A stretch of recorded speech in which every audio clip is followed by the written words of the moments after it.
War. Famine. Taxes. Marvel She-Hulk now streaming on Disney+.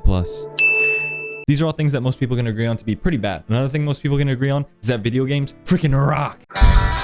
Whether you're hopping on your couch to play what feels like the 700th version of Skyrim on your PS5, or sneaking under the covers late at night to play the latest Pokemon game on your DS, we've all had special experiences with games that have deeply connected us with them. Games that'll stay with you for a long time to come. I'd say I'm a big fan of a bunch of different video games, but right now I'd like to take the time to gush about my 10 favorite ones. Oh, spoiler warning for every game in this video, by the way. And here we go! It's me, Mario! Super Mario 64 is the best 3D platformer ever, no questions asked. The game still has the basic Mario setup of Chris Pratt trying to save Princess Peach from the evil clutches of Bowser, but perfects it in its new 3D environment. The game was revolutionary at the time due to its 3D nature. No other games at the time had a free-floating camera, which is entirely commonplace now in third-person games. So thank you, Mario, for giving us Fortnite. Even though the game is 26 years old now, the feeling of Mario has not aged yet. Why do they leave that in the script? The gameplay slaps is what I'm trying to say. You'll be running around as Mario, jumping off walls, stomping on Goombas, and it all feels so intuitive, which is extremely impressive considering the age of the game. Now, seeing as I'm not 26 years old, I didn't play the game originally when it came out on the Nintendo 64. Instead, I played it on the DS when it came out in 2004. It's the same game at heart, just with like worse resolution and a couple more characters. But having that game on the go at such a young age was simply magical. And of course, when I got older, I played the original game, which I had just as much fun as I did with the DS port. Super Mario 64 is an essential game that everyone needs to play at least once in their life. And it's another one. See where this one goes.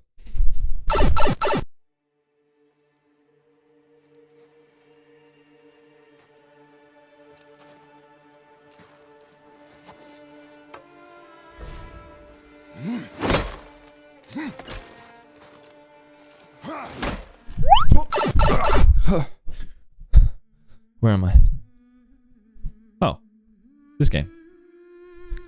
Yeah, this game. I don't know what was wrong with me on my initial playthrough of God of War, but I found the game to be really clunky and just somewhat tedious to play. But recently the game got ported to PC and I decided to give it a second chance, and wow. This is one of those games that I could recommend to anyone, and 9 times out of 10 I guarantee you they'd love it. Now I know the combat system isn't the most complex thing in the world, but it has a feeling to it that's unlike any other game that I've ever played. It's super simple at its core, but by the end of the game and you've had practice with it, you can start to pull off some insane combos that really make you feel like the God of War. Except for when these ugly little bug creatures showed up. They pulled up flashing their tiny little needles everywhere and I hated it. These things were the bane of my existence and I never hope to replay that portion of the game again. The architecture on every building is gorgeous and the landscapes in each realm are truly a sight to behold. And my little filmmaker brain loved it when I learned that the game was made to look like it was shot on one long take. But easily, the best part of the game is its story. It's an extremely large-scale story that sees you fighting gods and goddesses, but at its center is a story about a father helping his son honor his deceased mother's final wish. And when I finally reached the top of the mountain with Kratos and Atreus and they finally spread her ashes, I teared up a bit. I'm not ashamed to admit it. There were some tears. Now, I couldn't really think of a good transition into the next game, so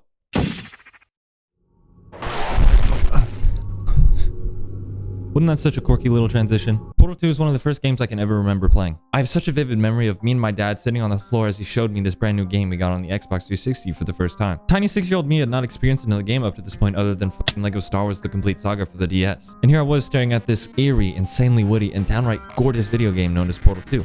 I was infatuated with the game, and me and my dad would just go through the co-op all of the time and have an absolute blast. And then for the next 5 years, I didn't even realize that the game had a single-player mode. A single-player mode with one of the best written stories I've ever experienced. From the insanely cool cold open, to the betrayal by Wheatley, to the insane finale where you team up with GLaDOS, this game has it all. And I genuinely cannot praise the writing enough in this game. I don't know what Valve has been giving their employees, but I want whatever they're smoking. The world building and atmosphere in this game are honestly peak too. I can't believe I just said that. You're never forcefully told what happened in the facility, but using little context clues throughout the game, you can piece it together yourself. Valve, I just want to take you on a nice dinner and give you a big smooch on the forehead for making this game, as well as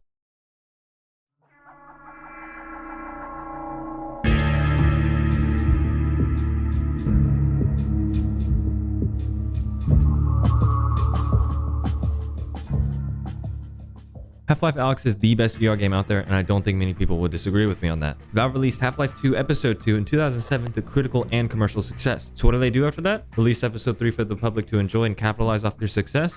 No. Valve left the world with massive blue balls for 13 years until finally releasing Half-Life Alyx, a prequel game that is set in VR, which you most likely figured out when I came in doing this. Now, VR games have always been a weird topic. Some people believe it to be the future of video games, whereas others believe it to be a trend that will pass in just a few years. I used to agree with the latter's opinion until I played this game. This is what VR games should be like, not some shovelware that was churned out in a couple of days and gets old after just an hour, but like an actual game that utilizes VR in what doesn't feel like a gimmicky way. The gameplay in this game is so fluid, so smooth, each gun has its own unique feel to it, and there's so much fun to use. The puzzles that are implemented into this game are also perfect. They use the fact that you're in VR and actually have you move around a 3D puzzle to solve it. The story in this game is also amazing, especially if you played the original games. When that post-credit scene ended, bro, I was lost for words, and I cannot wait to see where the Half-Life franchise goes in the future. You know, when the next game releases in 2050. This is the perfect VR game, and I'll never forget my time with it.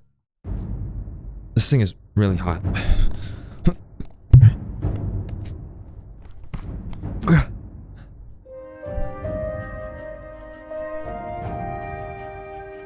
Now, this may be a bit of a controversial opinion, but Morrowind is my favorite Elder Scrolls game. One of the big reasons why I prefer Morrowind over one of the other Elder Scrolls games is because of its world. The weird, almost alien-like appearance it has is super unique and unlike any other Scrolls game. Also, and this is going to be a very common thing throughout this video, but the soundtrack in this game is phenomenal. Most of the iconic songs from the Elder Scrolls franchise came from this game. I'd make out with the composer of this soundtrack in a heartbeat. Now, the main reason I like this game more than one of the other Elder Scrolls games is because of the freedom it provides for the player. The game does not hold your hand at all. There are no waypoints, no markers on the map, no nothing. You have to actually pay attention to your surroundings and listen to directions to find where you're going. Games don't really do that anymore, and I'm kind of sad about it. Plus, the countless different classes, weapons, and spells all add up to a super unique experience for each player and really had me keep playing. I have several hours in this game just from experimenting with the several different playstyles that the game provides to you, or heck, even the ones that you make up yourself. It all adds up to being one of the most extremely replayable games I've ever played. The quests in this game are also great too, albeit a little bit weaker than some of the Elder Scrolls games, but they're still extremely high quality. And obviously, the lore of the Elder Scrolls world is really cool, and if you know just a little bit about it, it'll really enhance your experience with the quests.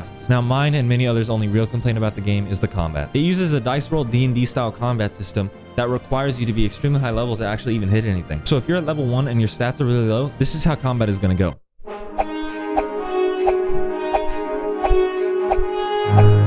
Yeah. Apart from that, Morrowind is perfect. If you haven't played this game yet due to its age, or you think that Skyrim made it obsolete, please give it a try. It'll probably surprise you like it did me. Now, let me swing on out of here to our next game.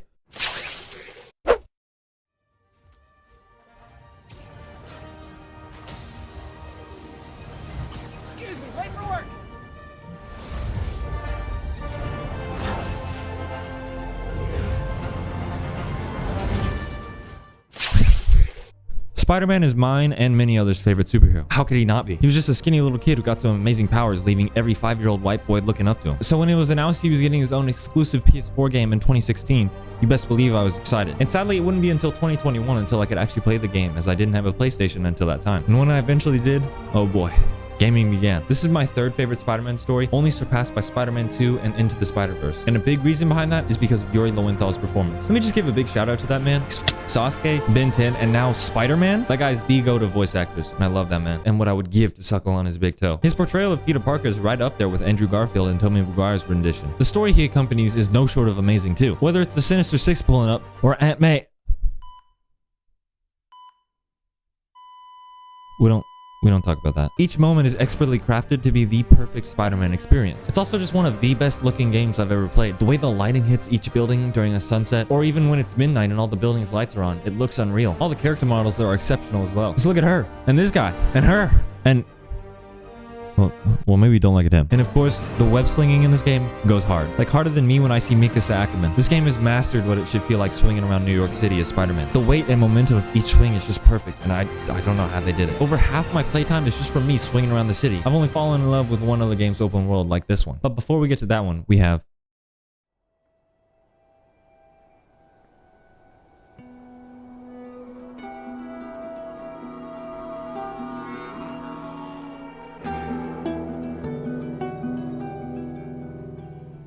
Few pieces of media have made me care about their characters like The Last of Us has. The writing in this game is just, French kiss. Chef's kiss. The dynamic that Joel and Ellie have in this game is unmatched. I was glued to the screen during every interaction they had. Not to say that the rest of the game wasn't as capitalizing, because it was. The gameplay is scarily fun, considering most of it just consists of you beating the shit out of anyone that unfortunately crosses your path. The combination of stealth and high-octane gameplay is amazing and it never gets old. And again, the music is outstanding. And much like God of War, the best part of this game is its story. Joel is this rough and tough guy, but he's also an absolute dad, so of course he's going to do whatever it takes to protect his daughter figure Ellie. And by the end of the game, Joel is doing some absolutely unredeemable things, but we're rooting for him because it's for Ellie. Doing that in a video game, let alone any piece of media, is extremely hard, and The Last of Us pulls it off perfectly. Oh, and HBO, please don't f the show. I'm really rooting for you here. Stranger. Huh? What are you buying? Oh, right, yeah. Hold on.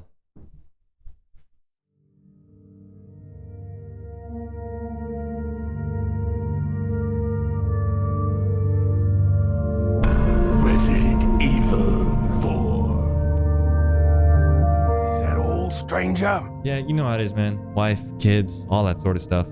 All right, yeah. This weekend, Come back anytime. the reason I love Resident Evil can be boiled down to 3 main points that I like to call the 3 Gs. 1, goofiness. 2, gameplay. And 3, god damn Ada Wong. This game can be really silly at times, but I love it all the more for it. This game knows it's this cheesy, over-the-top action thriller about a guy trying to save a president's daughter, so it embraces it. And it embraces it with some of the most beautifully terrible dialogue I've ever heard. No thanks, bro. Talking about gameplay now, this game uses tank controls, which is extremely outdated in today's time, but once you get used to it, it's extremely fun and really rewarding to learn. By the end of the game, I was popping heads and kicking the shit out of everyone with the grace of a swan. A swan that was wearing tactical armor, had 10 different guns on its back, was covered in blood, and had a lot of herbs.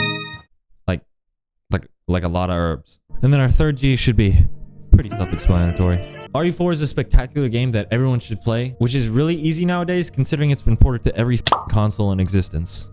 Oh? What's this? Let me grab my object with 2 pointy ends that is completely irrelevant to the next game and dig through it. Woo!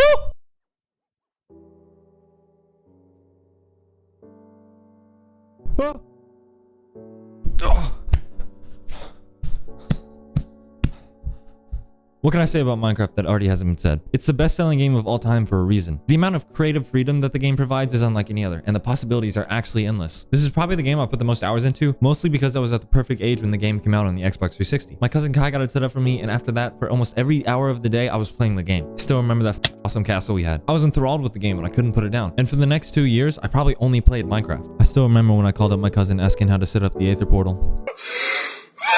Sad times. And don't even get me started on the music in this game. It's already one of the most iconic video game soundtracks of all time, and the game is only just over 10 years old. And of course, when I got my first PC set up, I installed some mods. And when I logged in for the first time with lightsabers in my inventory, oh, I could have died a happy little boy right there. Minecraft is an extremely special game, and I have to give it props to even introducing me to YouTube with YouTubers like DanTDM or Sky Does Minecraft. This game really means a lot to me and several other people, so how could it only be number 2? Well, before we get to number 1, I'd like to give a few honorable mentions as fast as I can and in 3 sentences or less. Ready? Okay, go. June 2016, demons coming inside me? Yes, please. Resident Evil 2 Remake, zombies are cool and Ada is still hot. Five Nights at Freddy's. What's that the bloody Pokemon Moon? This game actually really slaps, guys, please trust. Super Smash Bros. Ultimate, Steve is the best fighter, changed my mind. Lego Star Wars The Complete Saga, first game I ever played and best Lego game. And Batman Arkham Knight. The Batmobile is annoying, but at least there's Catwoman.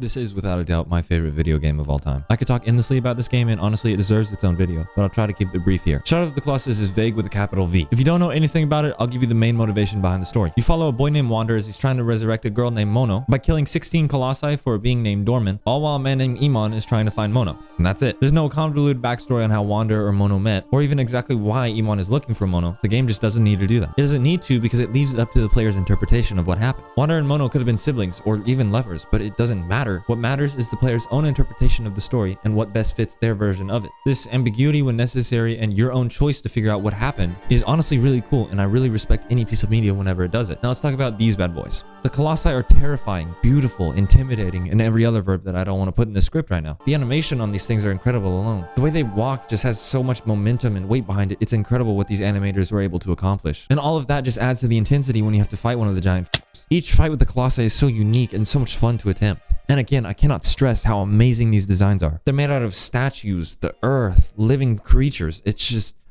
amazing. The area you explore, the Forbidden Lands, is also beautiful. Even in the original PS2 game, the art style is uniquely gorgeous with all of its overexposed lighting and super flat textures. I could just never get bored exploring these lands while riding on Agro's back, which is extremely impressive considering how empty this world is. Apart from the Colossi and some random salamanders, there's nothing. There's some random structures and debris spread about, sure, but other than that, there are no people, no side quests to accept, nothing. And I'm still enthralled with it. It just has a certain feeling to it that I can't really explain. Even after what seems like my 100th playthrough of the game, I'm still finding new areas of the Forbidden Lands that I feel like I've never been to. This game also has my favorite soundtrack to any video game ever. Whether it's the bombastic, blood-pumping music that plays when you're fighting the Colossi, or the quieter music that just plays when you're riding around the Forbidden Lands, every piece of music slaps. Shadow of the Colossus is also the only game to full-on make me cry. Sure, like I said, God of War and Spider-Man have made me tear up, but nothing to this extent. And all of it's due to the game's story, or technically the lack thereof. Once I had defeated all the Colossi and I knew the game's ending was approaching, I really had no idea where the story was going. Then, once it's revealed that Dorman was using you, and he takes over your body, I knew what was coming. Dorman gets resealed by Emon, and Wander gets dragged down with him, not even being able to see Mono alive one last time. And then what follows is one of my favorite scenes in any video game. You're struggling as Wander as he's being dragged down into the ominous pool behind him, with nothing to do. The end is inevitable for him. And after all that, thankfully Mono is revived, Dorman did keep his word, and Agro's here. Ouch, bro. Ouch. Shadow of the Colossus is without a doubt my favorite game, and I don't think it'll ever be topped. It's everything I've ever wanted out of a game. The ambiguity behind the story, the characters themselves, the landscapes, it's all perfect. Thanks everyone so much for watching. I know this isn't the content you're really used to on this channel, but I don't want my channel to just be tied down to playing video games, because I really enjoy talking about them as well. So expect more videos to come in this style in the future, not just related to video games as well. Also, if you don't mind, like and subscribe, all that jazz. And again, thank you all so much for the amount of support that I've gotten recently. It really means a lot. I'm really enjoying making content that I love, and I really hope you are too. But apart from that, that's all I got for you.